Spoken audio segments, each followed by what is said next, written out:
Now, as he gave his address to the press about the Mandera Massacre, the Interior Cabinet Secretary Joseph Ole Lenku betrayed his disappointment with leaders whom he says have been giving polarizing statements in their criticism of the closure of the 4 mosques in Mombasa.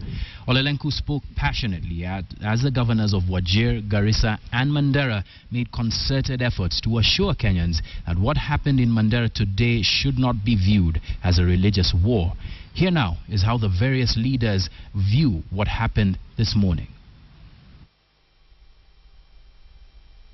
The target of these terror groups is to create religious tension in our nation, as they have attempted to do in Mpeketoni and Westgate when they selectively killed Kenyans of a different religion other than Islam.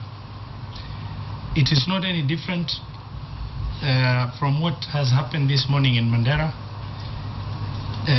The scene is extremely sad and extremely emotional for those who have visited and those that have witnessed the incident as it has occurred. This has nothing to do with Islam or with Muslims for that matter. And our plea is that we all stand together as we did in the past against these groups who really are bent on nothing but mayhem and causing confusion in our country. Al-Shabaab's objective is very clear. It's one, to cause a religious conflict in Kenya, pitting Muslims against Christians.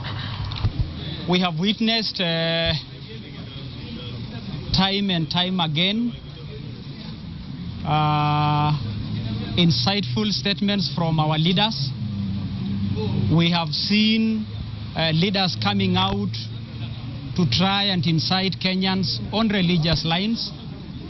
We want to categorically, as government, confirm that this is not a Muslim act against Christians, but this is a criminal gang that attacked a public transport bus.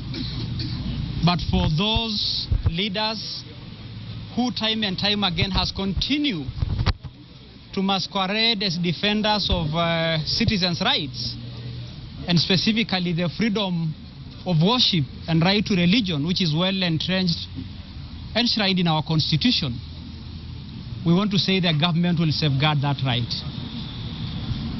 I earlier on directed the National Cohesion and Integration Commission to immediately commence investigations into what will pass for a hate speech and immediately begin investigations of the leaders who have involved themselves on that path.